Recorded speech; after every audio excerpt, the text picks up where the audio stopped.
All right, man, peace. So, brothers, this is going to be volume 2 in the series that I recently started called Do Woke Blacks Just Want a Hug? And this edition is going to be featuring Mr. Champ Bailey, the former outstanding cornerback who played with the Washington Redskins, the Denver Broncos, etc. He was recently inducted into the NFL Hall of Fame. And after a 30-minute speech in which he lauded some of the other former greats who played within the National Football League, he decided that he was going to end his speech by delving into the racial dynamic that currently is very pervasive within America. And what we're going to see is, as usual, and there's no disrespect to the brother, he allows a psychosis to start to emanate from him that is very consistent within the minds of the quote-unquote woke black. That being the interdependence between himself as a so-called black man with the so-called Caucasian and the need for their validation. And I don't think that brothers quite grasp how insidious this energy is, this toxic rapport that woke blacks, i.e. liberal blacks, try to maintain between themselves and the Caucasian. You're never going to have a ruling class mentality as long as you need the so-called white man or white woman to quote-unquote understand you. And the reason why woke blacks / Luciferian or liberal blacks continuously pine for the affection and the acceptance of the Caucasian is because they call themselves black. If you call yourself black, you cannot exist without white. That dichotomy is essential. Our people have been totally deculturalized. And until we're aware or cognizant of it to the degree that we need to be aware of it, we're never going to be able to alleviate the symptoms that constantly pop up that lead to us being at the very bottom rung of this society. So anyway, Champ Bailey's going to talk about it. I'm going to chime in. This is where we each pick a story we'd like to share with each other and with all of you. Jerika, start us off. Also, brothers, please pay very close attention to the fact that it is the liberal black woman who decided to make Champ Bailey's pining for the acceptance of the quote-unquote love of the liberal Caucasian as her storyline to report. Once again, the liberal black woman acts as the plug or the intermediary between the liberal black man and the quote-unquote white masses. Not even the ruling elite of the so-called Caucasian, just the white masses. That's why you'll notice that liberal blacks are always turning to regular white people and accusing them of having slavery in their ancestral line, even though the vast majority of these Caucasians are the descendants of white trash. Just the facts. Our people assume that just because you're quote-unquote Caucasian, that you come from an ancestry that owned slaves. Why is that? Because they associate Caucasian with rulership. Had a great story. This is about former Broncos cornerback Champ Bailey. He was inducted into the Pro Football Hall of Fame over the weekend. About a 30-minute speech, but it's at the end that he delivered a very powerful message on race relations. She calls it a very quote-unquote powerful message. Brothers, the term power often denotes rulership. When you're begging someone to love you, that's not a sign of power. That's a sign of being pitiable. That's really what it is. The first thing people see when they look at me is not a Pro Football Hall of Famer. No, actually, that is what they see when they look at you, brother. Especially if they know who you are. If they know that you're Champ Bailey, they say, that's the Hall of Fame level former football player. Or a husband, or a father. Well, I would hope that when you look in the mirror that that's what you see. Because that's all that matters is what you see when you look in the mirror. Is an extremely successful man who sought out your goal, accomplished your goal, and now you're a father and a husband. So does it truly matter what other people think about you when they look at you and don't know you? They view me first as a black man. Well, how do you view yourself? If you view yourself first as a black man, what does that mean to you to be a so-called black man? Do you know your history and where you come from? Or is all you know and feel about yourself based on what you were taught in quote-unquote history class or what you see on social media today? Where so-called black people are constantly playing violins for themselves and looking to attend the pity party. So on behalf of all the black men that I've mentioned tonight, and many more out there, who've had the most of the same experiences I've had in my lifetime, we say this to all of our white friends. Now, brothers, you hear that? He addresses the so-called black man as if he's an ambassador for the so-called black man. He's not qualified to speak for me or any other so-called black man who understands who he actually is. There's no disrespect to this brother, but he's mentally ill and he does not understand this. And a lot of so-called black males in America today are mentally ill. It's called liberalism, i.e., please love me and accept me. I will allow any ideology that you teach me and that you tell me is progressive or productive to enter into my inner self, as long as that means that you're going to give me a hug and that you're going to love me. That's why he's addressing quote-unquote white people. He views the quote-unquote white man and woman as a savior figure, a messianic figure. When we tell you about our fears, please listen.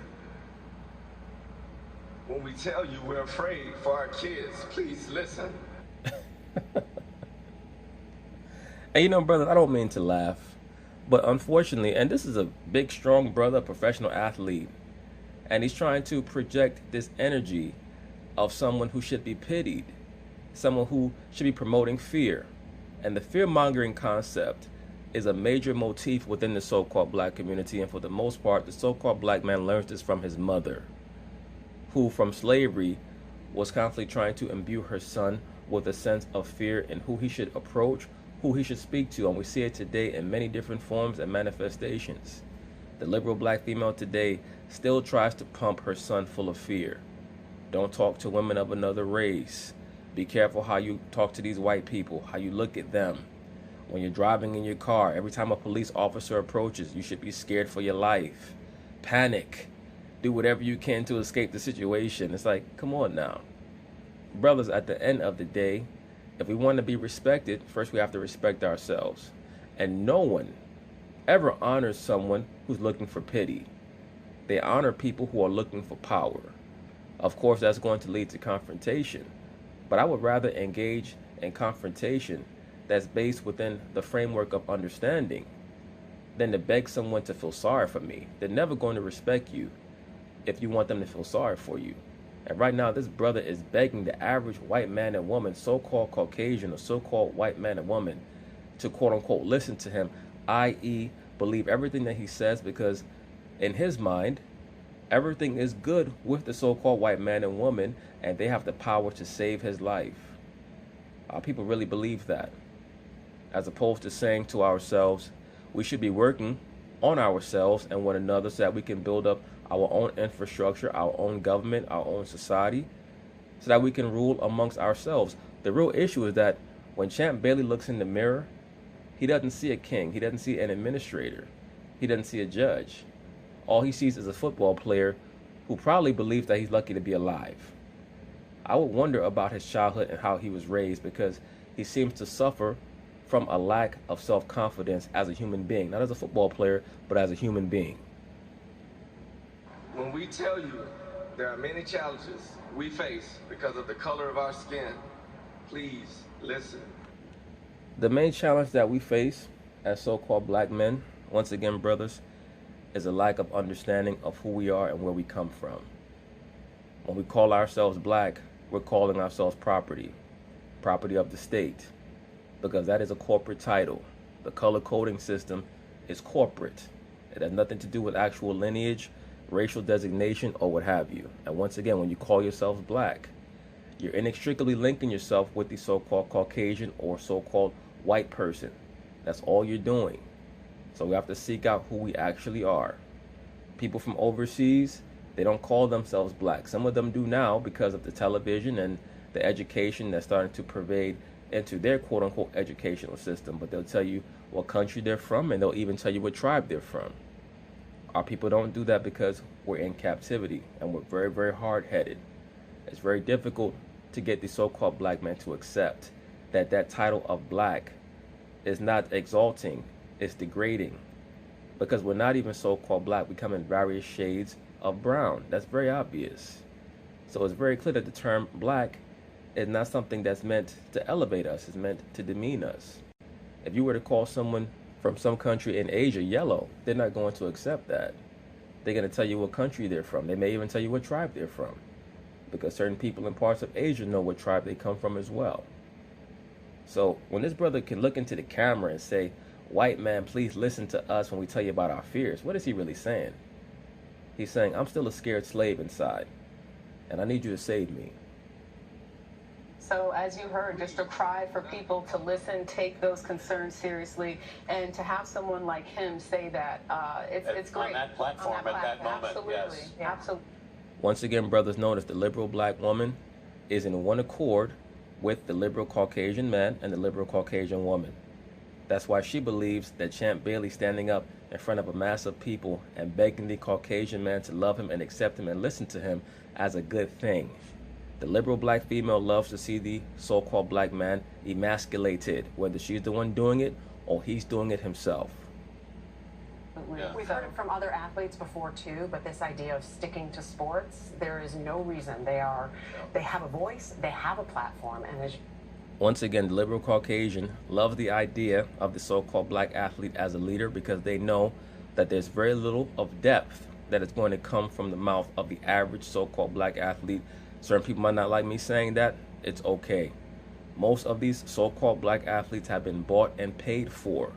I have no problem with cats expressing their views and their opinions, but saying that you're put on an elevated platform or pedestal per se, that means that even more you have to understand what you're talking about and what the end game is. You cannot tell me that the end game is equality, because that's Marxism. If you're trying to instruct people on how to rule, then that's one thing, but very few so-called black athletes have that mentality at all. They're all pawns of the corporatocracy. That's the bottom line.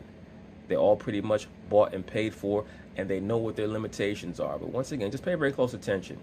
This dude, Champ Bailey, this little snippet he spent begging the Caucasian man to quote-unquote listen to him, i.e., when I need a shoulder to cry on, please allow me to cry on your shoulder because I have no solutions, I have no plan. So white man, I need you to save me. The liberal black female here was approving of that type of energy, as were these other two co-conspirators at the table. that gives more people a And they reason have to the take notice. experience. There's no doubt about it. He even said at one point that the things that made him so good on the field were some of the things that may have put him in danger in Absolutely. life also. Yep. All right, this is a very... But anyway, brothers, that's basically it on that. Peace.